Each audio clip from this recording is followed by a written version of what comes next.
এই নির্বাচন কমিশনে বেশ কয়েকজন বিএনপি প্রার্থীর পক্ষে আমরা কমিশনে আমাদের বক্তব্য উপস্থাপন করেছি এবং এ যাবৎকালে দুটি বড় ঘটনা আপনারা দেখছেন যেটা নিয়ে তাদের বিরুদ্ধে অভিযোগ তোলা হয়েছিল, আমরা সেগুলো নিষ্পত্তি করতে সক্ষম হয়েছি।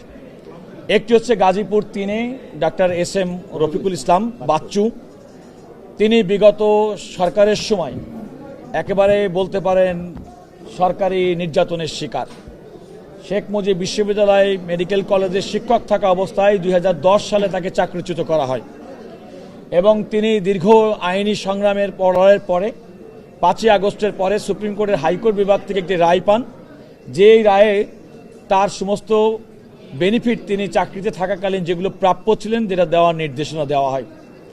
আমাদের গণপ্রদত্ত আদেশে একটি কথা বলা আছে, কোনো একজন সরকারি চাকরিজীবী তিনি যদি পদত্যাগ করেন কিংবা তিনি যদি অবসরে যান তাহলে 3 বছর পর্যন্ত নির্বাচনে অংশগ্রহণ করতে পারেন না।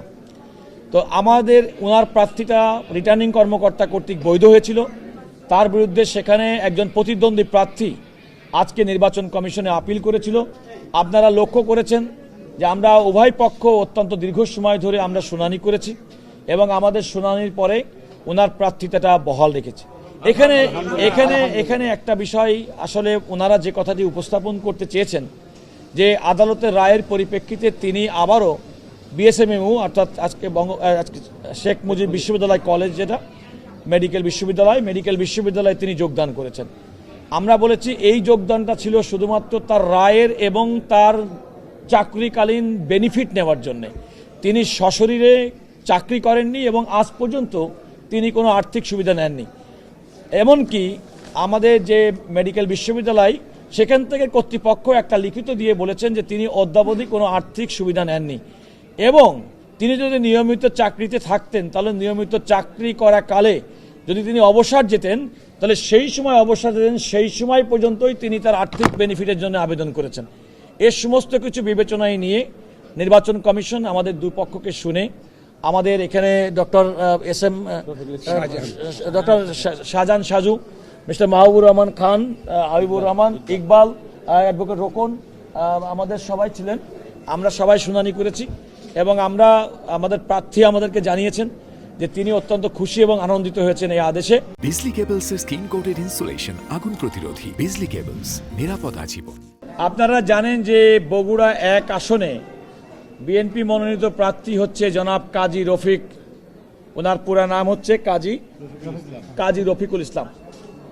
ওই আসনে বিএনপি থেকে মনোনয়ন প্রত্যাশী আর একজন, ওনার নাম হচ্ছে মিস্টার আহসানুল হক জাকির। তিনি ওনার এই মনোনয়ন বৈধ করার বিরুদ্ধে উনি একটা আপিল দায়ের করেছিলেন।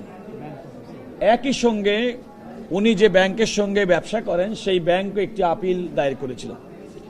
আজকে আপনারা লক্ষ্য করেছেন যে আমাদের জনাব জাকির সাহেব তার কর্তৃক দায়েরকৃত আপিলটি তিনি নির্বাচন কমিশনের সামনে উল্লেখ করেছেন যে তিনি একজন দলের নিবেদিত কর্মী এবং তিনি একটা রাজনৈতিক দল করেন এবং দলের নীতি এবং আদর্শ এবং দলের ঐক্যের স্বার্থে তিনি তার আপিলটি প্রত্যাহার করে নিয়েছেন এবং এই কারণে আমরা এই আসনের প্রার্থী জনাব কাজী রফিকুল ইসলাম তিনি এই কমিশনের সরাসরি উপস্থিত ছিলেন এবং তিনি তাকে ধন্যবাদ দিয়েছেন যে রাজনৈতিক দলের মধ্যে একক প্রার্থী হিসেবে তার প্রতি জনাব জাকির সাহেব যে সমর্থন দিয়েছেন এই জন্য।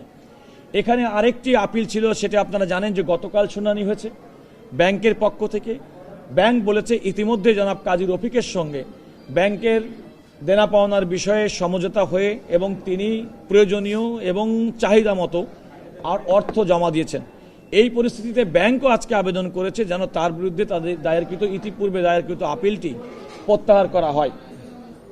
এখানে নির্বাচন কমিশনের পক্ষ থেকে কতগুলো বিষয় আলোচনা ছিল, সেটা হচ্ছে যে উনি কোন প্রক্রিয়া এটা করলেন এবং আমরা সেটা ব্যাংকের যে কর্মকর্তা তারা বলেছেন যে বাংলাদেশ ব্যাংকের একটা চিঠি দেখে আমরা দেখিয়েছি যে একজন ব্যাংকের গ্রাহকের সঙ্গে ব্যাংকের যে সম্পর্ক এবং বাংলাদেশ ব্যাংক রেগুলেটরি বডি তারা যদি কোনো তফসিলি কোনো ব্যাংকে কোনো একজন বড়োয়ার সম্পর্কে তার কোনো নির্দেশনা দেন তাহলে সেই ব্যাংক তফসিলি ব্যাংক সেটা মানতে বাধ্য এবং সেটা হিসেবেই ব্যাংক তার ঋণটি আমরা বলবো পুনঃতফসিলীকরণের প্রক্রিয়া শুরু করেছেন বা করেছেন এবং সে কারণে তিনি নির্বাচনের ক্ষেত্রে কোনো অযোগ্য হবেন না। আমরা কমিশনকে আরেকটি বিষয় সুস্পষ্টভাবে বলেছি যে মনোনয়নপত্র জমাদানের তারিখ ছিল 29 ডিসেম্বর 2025।